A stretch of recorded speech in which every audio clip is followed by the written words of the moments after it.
Hello, আসসালামু আলাইকুম। Welcome to Fatih blog. কে কেমন আছেন? আমি তো আপনাদের তো আলহামদুলিল্লাহ ভালো আছি। তো 2 দিন অসুস্থ ছিলাম। তো 2 দিন ভিডিও আপলোড দিতে পারি না, কারণ প্রচুর জ্বর ছিল, শরীর ব্যথা ছিল। তো শরীরটা বমি ছিল, সব কিছু একসাথে চাপ দিছে। তো এখন আজকে আলহামদুলিল্লাহ সুস্থ আছি। তো আজকে সংসারের কাজ টুকিটাকি করবো। তো মেয়ের আজকে স্কুলে দিয়ে আসলাম। এই 2-3 দিন অসুস্থতার কারণে মেয়ের স্কুলে দিয়ে আসতে পারিনি। তো আজকে স্কুলে দিয়ে আসছি। দিয়ে আসার সময় হঠাৎ এই চোখে পড়লো, এটা কি বলে, জালি কুমড়ো শাক। এটা নিয়ে আসছি, আইন এটা কাটবো, এটা রান্না করবো আজকে। তো আইসাই যে ঘরদুয়ার কি অবস্থা, ঘর গুছাবো, ক্লিন করব। ঘরদুয়ারের অবস্থা একদম 12টা বেজে আছে। তো অনেকগুলো কাপড় চোপড় আছে, চাদর আছে 2টা। এগুলা ধোয়ার চেষ্টা করবো আজকে, দেখি অর্ধেক ধোবো আর অর্ধেকটা রেখে দিব। তো এই তো বৃষ্টি ছিল, মেয়ের স্কুল থেকে নিয়ে আসছি। আইসাই যে রুম টুম গুছাইলাম। এই রুমটা, আমাদের রুমটা গুছাইলাম। এক হাতে কাজ করতে এই 2 দিন ঘর মুছি নিয়ে অসুস্থ ছিলাম। ঘরগুলো এলোমেলো ছিল, তো আজকে ঘরের কাজগুলো গোছাইলাম। তো অসুস্থ থাকলে বোঝা যায় যে সুস্থতার আল্লাহর কত নেয়ামত। তো সুস্থ আছি আলহামদুলিল্লাহ, ভালো আছি, ভালো লাগতেছে শরীরটা। তো ভালো লাগলে তো কাজ করতেও ভালো লাগে। তো আজকে তো কাজ করব সংসারে টুকটাক। তো মেয়ের রুমটা আজকে, কালকে এলোমেলো ছিল, তো আজকে মেয়েটার রুমটা গুছাই দিলাম। একদম চাদর টাদর চেঞ্জ করে দিছি, সুন্দর করে গুছাই পরিপাটি করে দিছি। মেয়ের রুমটা, আমাদের রুমটা গুছাইছি, সব কিছু চাদর চেঞ্জ করেছি। তাদের সব ফার্নিচার মোছা হয়ে গেছে, তারপর চিপা টিপা পরিষ্কার করলাম সব কিছু। তো একদম একটু হরান হয়ে গেছি। তো স্কুল থেকে আসছি, যা বলতে শরীরটা দুর্বল হয়ে গেছে। তো এই তো দই নিয়েছি, বিক্রমপুরে দই আনছিল বাবা আর 3-4 দিন আগে। তো অসুস্থ কারণে খাওয়া হয় নাই। তো দইটা ছিল বরফ জমা, তো এই বরফ একটু ছাড়ছে, তো খাবো। মেয়ের বললাম তুমি একটু পরে খাও। তো আমিও খাবো। বিক্রমপুরের দই খেতে অনেক মজা, বিশেষ করে আমার ভীষণ প্রিয়। তো আমি খাবো। ওর বাবার প্রায় 2-3 মাস পর পরে আনার চেষ্টা করে, যখন পায় তখনই নিয়ে আসে আমার জন্য। বিশেষ করে এগুলো খাবো, এগুলো খাওয়া দাওয়া হলে তারপর আবার যাবো কাপড় চোপড় ধুইতে। তো এই তো কতগুলো কাপড় চোপড় খাচ্ছি।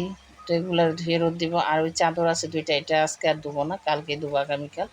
কারণ শরীরে এত কুলায় না, আমার ভালো লাগে না, অদ্ভুত শরীর দুর্বল লাগে। তো এগুলো ছড়াই দিয়ে রোদ দিয়ে আসবো। তো এই তো এগুলো ছড়া ছড়া দিয়ে কাপড় চোপড় রোদ দিয়ে এসে এখন আবার তো দুপুরে রান্না করতে, যেহেতু 2-3 দিন ধরে দোকানে ভাত দেওয়া হয় না। তো মা মেয়ে তো খেতে হবে, রান্না করবো। তো প্রেশার কুকারে রান্না করবো আজকে মুরগির মাংস, হাত পাও কলিজা গিলা। তারপর মুরগির মাংস, মেয়ে পেঁপে দিয়ে আলু দিয়ে ঝোল রান্না করবো। মেয়ের জন্য আজকে আর ডাল রান্না করবো না। আর যে জালিশ কুমড়ো শাকটা নিয়ে আসছি, ওটা দিয়ে শুটকি দিয়ে রান্না করবো। যাই হোক, ভিডিও ভয়েস দেওয়ার সময় একটা ফোন, আর বাবা ফোন দিছে। তো আরেকটা মোবাইলে ফোন দিছে, ওই ফোনে রিসিভ করলাম। বাবা ফোন দিছে হঠাৎ করে, বাবার সাথে কথা বললাম। তো এই তো রান্না বসাই দিছি। তো এটা এখানে শুটকি রান্না করবো। কিছুটা পেঁয়াজ দিয়ে দিছি, কিছুটা রসুন আর কাঁচামরিচ দিয়ে ঝাল ঝাল করে শুটকি রান্না করবো। কিছু ঝাল ঝাল করে শুটকি খেতে ইচ্ছা করতেছে।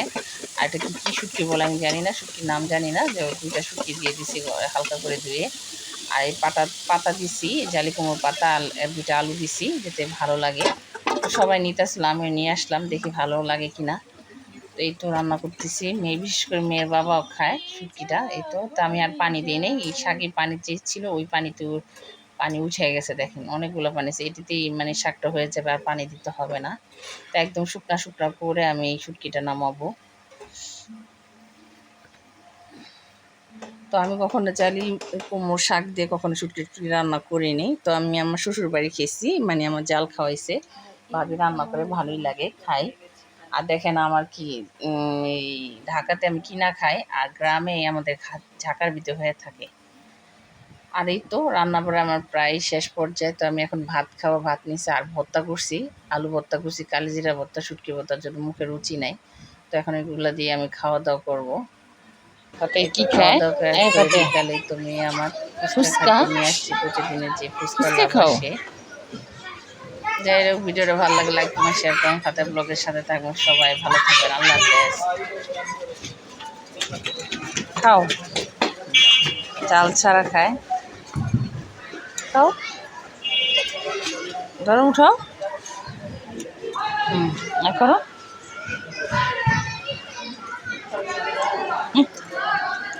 মজা লাগে।